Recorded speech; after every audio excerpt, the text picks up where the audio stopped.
Welcome to EDC's Week in Review, your January 26th edition. Here are the top stories. Complex extraction frees vehicle occupants from creek. First responders performed a difficult extraction of 4 uninjured people from an overturned vehicle 100 feet down an embankment into the Hangtown Creek, with crews utilizing various tools over nearly 40 minutes to cut open the car and safely remove its occupants. The technical rescue operation involved units from Rescue Fire Department, CAL FIRE, Amador El Dorado Unit, and Diamond Springs El Dorado Fire Protection District collaborating to carry out the complex extraction. Guilty plea entered in girlfriend murder case. A Placerville man pled guilty to the October 2023 murder of his girlfriend Tina Humlick, reversing his initial not guilty plea and accepting a plea deal carrying a potential life sentence. Friends and family of the victim looked on emotionally as the 43-year-old admitted to the killing, bringing a first step towards resolution in the case. Man arrested for PJ's bar stabbing in Placerville. A 43-year-old man was arrested for stabbing a 51-year-old victim multiple times at PJ's bar in Placerville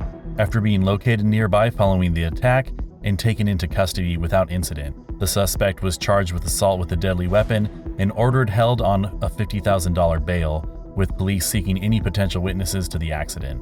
Lawsuit alleges jail denied HIV medication, causing inmate's death. The family of a man who died of AIDS-related illness after being held in the county jail filed suit alleging he informed officers he was HIV positive and required medications that were never administered over his 2 months in custody, leading the virus to develop into AIDS by his release. The lawsuit demands a jury trial against both the county and the jail medical provider for the preventable death. Blackstone burglary suspect held without bail. A Stockton man faces 25 years to life in prison after pleading not guilty to burglarizing multiple homes in El Dorado Hills, Blackstone neighborhood, with the court deeming him too dangerous to release given his criminal history. The 63-year-old parolee is accused of several daytime burglaries in the community last fall, identified as a suspect thanks to neighbors providing home security footage.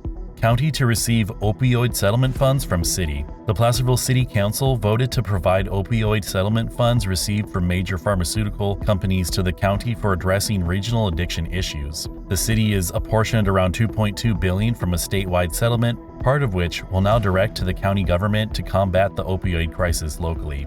Floodwaters claim cars and endanger lives in county. Over half a dozen vehicles were swept away by floodwaters in Weber Creek, with first responders urging residents to avoid flooded roads as entering moving water endangers lives. According to the CDC, floodwaters as shallow as 6 inches can knock people over, and 2 feet is enough to carry away large vehicles. Officials warn to never enter floodwater, and if you see someone in trouble, call 911 rather than attempting to rescue yourself. Land purchase expands county's first wildlife area.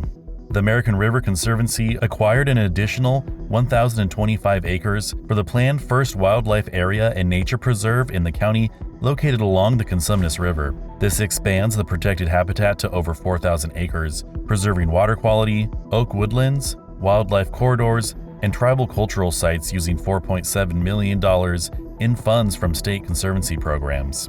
This has been EDC's Week in Review, your January 26th edition. Thank you for tuning in. And as always, if you like our content, please like, subscribe, and share with a friend. And if you want to learn more about these stories, please see the show notes.